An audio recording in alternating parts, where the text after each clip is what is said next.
अस्सलाम जी, आपका होस्ट सईद अहमद अली ज़ैद आपकी खिदमत है। हमारा यूट्यूब और फेसबुक चैनल ही है पाकिस्तान देख रहे हैं।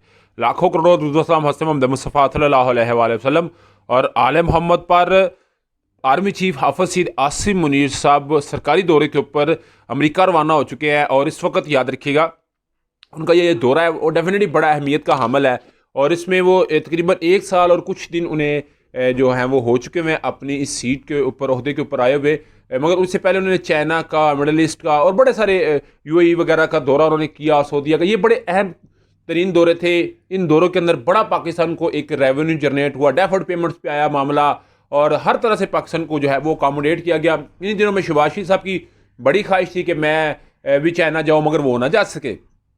मगर ये आर्मी चीफ हाफिज़ सईद आसिम मुनीर साहब का बड़ा अहम सरकारी दौरा है जिसमें वो अस्करी क़यादत से और सियासी जो वहाँ पे फ़ौजी एहलकार हैं उनके साथ मुलाकात करेंगे। और डेफिनेटली उनका ये एक, क्योंकि army chief to army chief एक होगा, आपस में उनका फेस टू फेस मुलाकात होगी। उसके अलावा याद रखिएगा ये दौरा बहुत ज़्यादा अहमियत का हामिल है, क्योंकि ये पहला दौरा है। इस पहले दौरे के बाद पाकिस्तान के हर तरह के जो तल्लुकात हैं वो एक्चुअली नज़र आएंगे। जो वजारत खारजा के लेवल, खारजा पॉलिसी नज़र आएगी। उसके अलावा पाकिस्तान के ईरान, इंडिया, सऊदीया, यूएई, चाइना, रूस, अमेरिका, इनके साथ तल्लुकात बड़े अहम होंगे। क्योंकि आप जानते हैं कि साबका वज़ीर-ए-आज़म और 2/3 मेजॉरिटी का दावेदार रूस दौरे के ऊपर सिर्फ और सिर्फ उसको बरतरफ किया गया। और जिस तरह के मामला सामने आए वो आपके सामने है। मगर ये बड़ा एक अहम होगा। इसके बाद ना पाकिस्तान में सरमायाकारी की राह भी हमवार होती है। याद रखिएगा जितने भी इंटरनेशनल ताकतें हैं जो पाकिस्तान में सरमायाकारी करना चाहती हैं वो सिर्फ सिर्फ फौज के ऊपर यकीन करती है कि अगर हमें आर्मी से इसकी गारंटी दे तो हम डेफिनेटली इस मामले के अंदर आना चाहते हैं। मगर हाफिज़ सईद आसिम मुनीर साहब की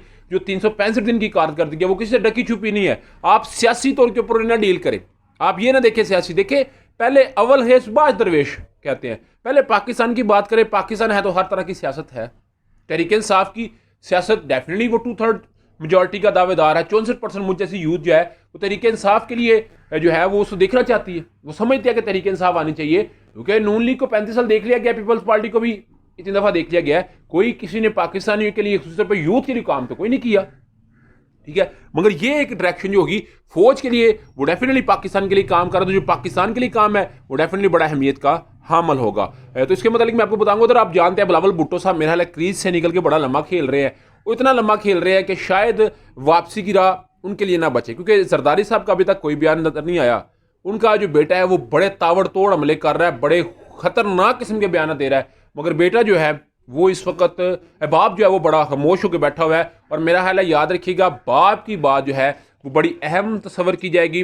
बाप की बात को बड़ा प्रोटोकॉल मिलेगा, क्योंकि बाप के अल्फाज को वजन दिया जाएगा, उसको परखा जाएगा, देखा जाएगा, उसी के बाद कुछ मामला चल सकते हैं। उसके अलावा मामला मुझे नहीं चलते नजर आ रहे। बिलावल भुट्टो साहब ने जिस तरह की बातें कर रहे हैं, याद रखिएगा इसी नून लीग ने मरियम औरंगजेबा साहबा ने खासूसी तौर पे तहरीक इंसाफ को लकब दिया था सिलेक्टेड का।